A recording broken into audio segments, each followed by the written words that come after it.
mereka pindah haluan mungkin ke sawit. Sawit itu kan juga menjamin ya ekonomi. Cuma bedanya sawit sama kopi ini, sawit tidak tanaman agroforestry, kopi tanaman agroforestry. Jadi lebih ramah lingkungan. Bang Tony ini bukan cuma petani tapi juga punya latar belakang seorang aktivis ya Bang. Welcome back to the next Yong.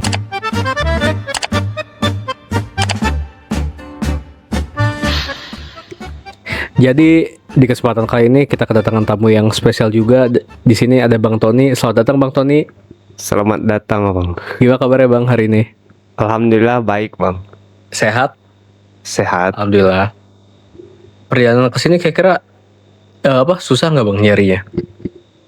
Tadi sempat juga mutar di depan. Oh sempat muter. Iya. Agak salah sasaran berarti ya. Iya. Tapi alhamdulillah udah nyampe sini. Tahu dari mana Bang? Itu Ada- di Google Map. Oh Google Map ada ya. Ya makasih banget untuk Bang Tony udah menyempatkan diri untuk hadir di podcast kita. Dan di kali ini mungkin buat teman-teman sebagai pengantar ya yang belum tahu kalau Bang Tony ini adalah seorang petani kopi di Kabupaten Bungo. Dan di antara eksistensi para peminum kopi dan penikmat kopi-kopi indie gitu, kopi shop, di sini ada Bang Antoni nih yang terlibat langsung dalam penanaman dan penggilingan juga roasterinya ya. Iya. Tapi untuk lebih akrab lagi mungkin kita kasih waktu dan kesempatan untuk Bang Tony memperkenalkan dirinya. Silakan Bang Tony. Baik, terima kasih Bang atas kesempatan kali ini. Perkenalkan nama saya Antoni. Saya pemuda Desa Sungai Telang, Kecamatan Batin Tiga Ulu, Kabupaten Bungo, Provinsi Jambi. Iya. Untuk kesibukannya harian berarti ada di ladang terus ya Bang? Atau kayak gimana? Kalau seharian itu memang bertani Oh bertani. kegiatannya memang bertani, sekaligus processing, sekaligus pengolahan kopi sampai ke penjualan gitu. Iya. Berarti setiap hari atau mungkin seminggu 3 kali di ladang atau kayak gimana Bang rutinitasnya kalau mengolah kebun kopi itu? Kalau mengelola kebun kopi itu dalam seminggu itu 3 kali minimal. Karena kita yang dikelola itu kan terkait budidaya itu kan banyak prosesnya. Iya. Mulai pembersihan gulma, sudah itu juga pemangkasan, pemupukan, sehingga dengan cara itu kita bisa mendapat hasil yang memuaskan. Oke. Di antara ini Bang, maksudnya dari kan ada banyak nih, terutama udah mulai ramai juga kan di Kabupaten Bungo ini ada berbagai coffee shop yang baru muncul lagi. Ada yang emang ada yang toko, tapi ada juga yang street gitu Bang. Abang memandang fenomena minum kopi itu gimana sih Bang? Di antara kalangan anak muda. Karena termasuk semua wilayah ya. Iya. Karena kopi ini juga tren anak muda sekarang. Sehingga dengan tren tersebut dan juga permintaan yang sangat banyak, itu juga menguntungkan petani kopi. Oke. Apalagi kita selaku pemuda, itu petani milenial lah boleh kata ya. Iya.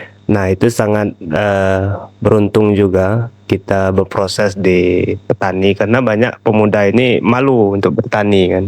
Padahal itu juga mendapat potensi sangat besar. Iya. Nilai ekonomi juga tinggi kan. Kalau kita serius. Kalau kita pandang anak muda sekarang itu memang lagi tren juga, dan juga boleh dikata ada yang ikut-ikutan, ada yang penikmat, ada yang gaya-gayaan. Itu macam-macam gaya lah anak-anak muda sekarang kan.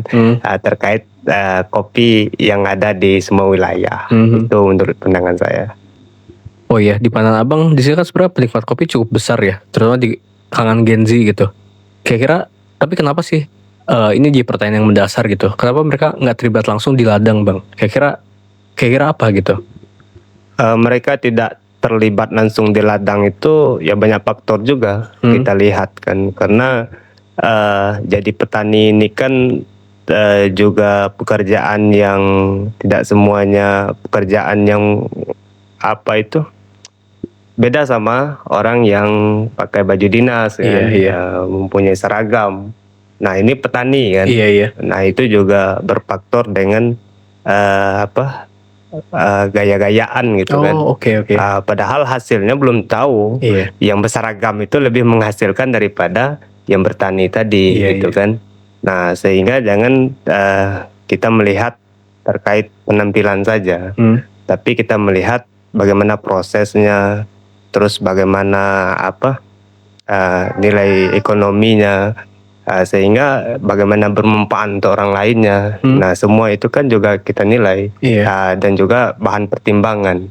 Nah, apalagi sekarang itu kan banyak program-program pertanian yang melibatkan anak muda. Nah, jadi kesempatan anak muda sekarang ini juga bisa untuk menjadi petani, bukan petani untuk yang tua-tua saja, tapi pemerintahan sekarang ini sudah melibatkan petani milenial juga.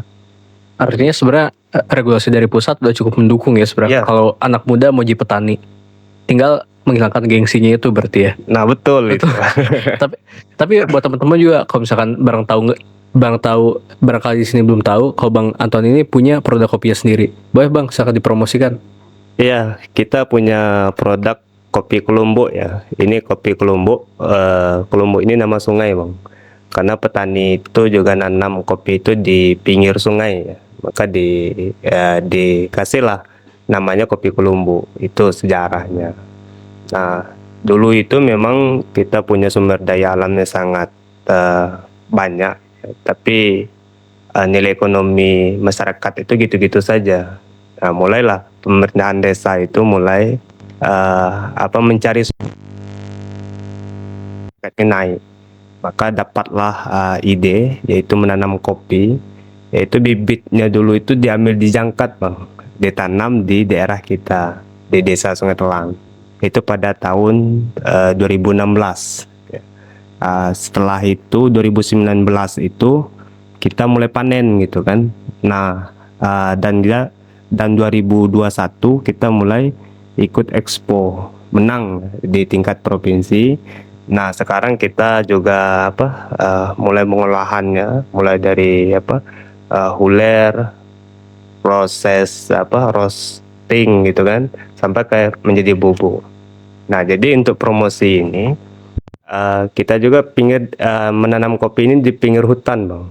Nah, jadi promosinya itu jika Anda membeli produk kami, maka Anda telah berkontribusi untuk menaikkan ekonomi masyarakat dan juga sekaligus menjaga hutan gitu. Terima kasih. Terus ini juga Bang, yang nggak kalah penting, apa sih yang membedakan kopi dari produk Abang sama kopi-kopi lainnya? Biar Gen Z ini tertarik nih. Sebenarnya itu banyak faktor juga, Bang. Beda kopi kita sama yang lain, gitu kan. Terkait contoh ketinggiannya juga berpengaruh, terus budidayanya juga berpengaruh. Karena tingkat rasa itu kan dari budidayanya sekian persen, processingnya sekian persen, dan juga seduhnya sekian persen untuk menilai rasa. Jadi memang kopi kita ini juga mempunyai ciri rasa yang khas, yaitu pahitnya itu agak pekat dikit, Bang. Itulah menandakan kopi lokal yang datarannya juga tidak terlalu tinggi gitu. Iya, jadi kalau misalnya untuk pembelian secara online ada nggak, Bang? Atau ini direncanakan? Baru direncanakan, Bang. Iya. Baru ditaruh rencana. Iya. Tapi nggak apa-apa. Nanti kalau ada update terbaru nanti kita tautkan keranjang ya di situ. Ini mohon bantuannya juga, Bang, untuk promosi untuk tahap penjualannya gitu kan, marketingnya. Gitu. Iya.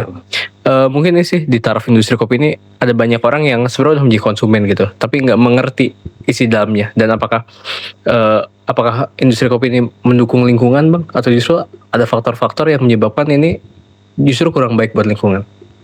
Sebenarnya kan kopi ini kan tanaman agroforestry, itu ramah lingkungan. Nah, terkait pengolahannya juga bersih gitu kan. Dan ampasnya pun bisa jadi pupuk organik gitu kan. Jadi memang ramah lingkungan. Terus ini Bang, apa sih yang membedakan kopi dari biji ini sama kopi yang sering dikonsumsi teman-teman gitu, yang misalnya di coffee shop atau apa? Kenapa harus beli? Bukan harus sih, kenapa disarankan untuk beli dari bijinya? Apa sih kelebihannya? Kelebihannya itu yang pertama kemurniannya, Bang. Keasliannya itu pasti ya 100% biji asli, biji murni kan. Nah, selanjutnya itu di rasa juga bisa kita membedakan ini levelnya bagaimana kan ketika roaster, mau level medium atau dark gitu kan. Nah, dan selanjutnya mungkin di kafe lah ya sama penduduk lokal itu beda cara konsumsinya. Kalau di kafe itu kan punya alat khusus ya, Iya. yaitu barista.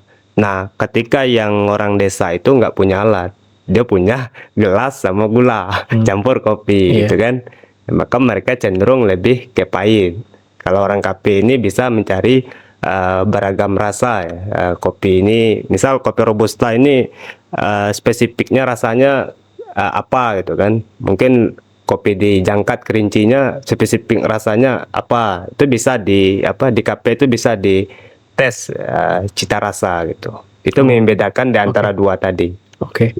Dan seperti udah dijelasin di awal, kalau misalkan emang kopi ini sebenarnya punya banyak manfaat ya, baik itu bijinya ataupun limbah-limbahnya. Iya. Dia dari tanah kembali ke tanah lagi, dan itu menyuburkan ya, bantu menyuburkan. Dan ini juga sih Bang Tony, dia kayak dari yang aku tahu ya, kalau misalkan kopi itu kan pada dasarnya punya ini ya, punya tingkat kematangan. Ya maksudnya saat di roaster itu, dari yang masih hijau, terus yang udah coklat sampai ke yang hitam. Iya. Dan katanya kalau yang hitam tuh aman buat orang yang sakit lambung, sedangkan kalau yang hijau tuh baik buat diet. Bener gak sih itu Bang, informasi itu?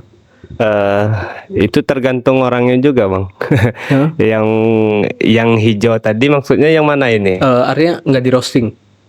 Batik masih Green green bean, bean. green bean. Oh, green bean. Iya. Nah, itu kualitasnya itu kan ada yang yang biji pilihan, ada juga yang asalan. Oh, gitu. Nah, Iya. kalau yang asalan ini juga cenderung kopi yang kurang baik Oh, untuk gitu. kesehatan. Iya. Karena yang yang busuk ada di situ, itu kan, yang pecah ada di situ, yang hitam ada di situ. Nah, beda sama biji yang pilihan. Setelah ceri merah, terus kita sortir lagi menjadi biji yang berkualitas.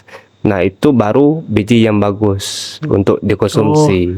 Gitu. Artinya sebenarnya kita nggak bisa asal juga ya, dengan informasi yang beredar bahwa biji hijau itu baik untuk diet, tapi kita langsung beli asal aja.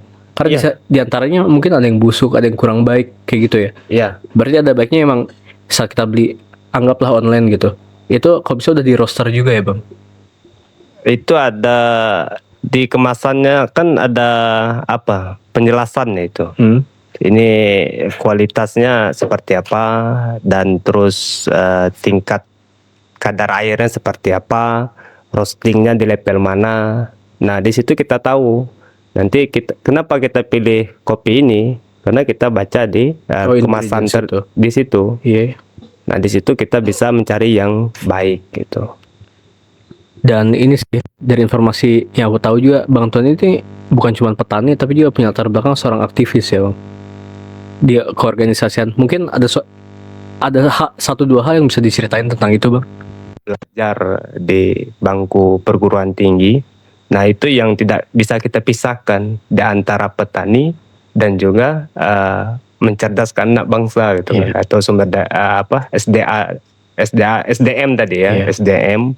Karena itu juga hal-hal tidak bisa dipisahkan. Karena masyarakat ini banyak SDA, cuma SDM-nya tidak mumpuni, sehingga SDA itu juga tidak bisa kita lestarikan, kita perjuangkan, karena SDM-nya rendah gitu. Oh gitu. Berarti Abang punya kegelisahan juga ya tentang sumber daya manusia. Kalau kegelisahan itu pasti. Karena percuma punya SDA yang berlimpah ketika SDM kita rendah. Bagaimana kita menjaga SDA ketika kita tidak punya SDM gitu. Iya. Nah, dengan adanya SDM tadi, maka SDA kita bisa menjadikan lebih produktif, lebih bernilai ekonomi, lebih ramah lingkungan dengan SDM yang kita punya tadi. Oh iya. Terkait ini Bang, maksudnya ada kesalahpahaman ya atau mungkin kekurangan informasi ya di antara para petani kopi ini. Nah, apalagi buat teman-teman nih yang di sini mungkin cuman menikmati kopinya tapi nggak tahu di balik proses itu ada apa. Mungkin Bang Antoni mau menjelaskan kira-kira ada nggak sih satu dua hal orang tuh salah kaprah terkait ladang kopi atau kopi itu sendiri, Bang? Sebenarnya itu kalau terkait ladang kopi, itu masyarakat itu kan tidak mudah tadi ya. Mulai dari budidaya, ya kan, terus pembersihan gulma, pemumpukan, terus pasca panen gitu kan, penjemuran, terus lagi processing sehingga jadi seperti bubuk yang kita nikmati tiap hari gitu kan. Nah, makanya harapan petani itu dengan proses yang begitu sulit dan begitu panjang, jika harganya itu mahal, sesuai dengan jerih payah mereka, mereka akan konsisten untuk membudidayakan kopi. Kalau jika harga tidak sesuai, nah mungkin mereka pindah haluan, mungkin ke sawit, ke tanaman-tanaman lain. Sawit itu kan juga menjamin ya ekonomi, cuma bedanya sawit sama kopi ini, sawit tidak tanaman agroforestry, kopi tanaman agroforestry, jadi lebih ramah lingkungan gitu. Oh, artinya diantara ada nggak sih, Bang, satu atau dua cerita yang unik terkait Abang turun di ladang gitu? Kalau cerita yang unik itu kalau di desa ya, Iya. ya kita sistem gotong royong. Nah, itu yang lebih unik yang tidak dikerjakan di desa yang lain gitu kan.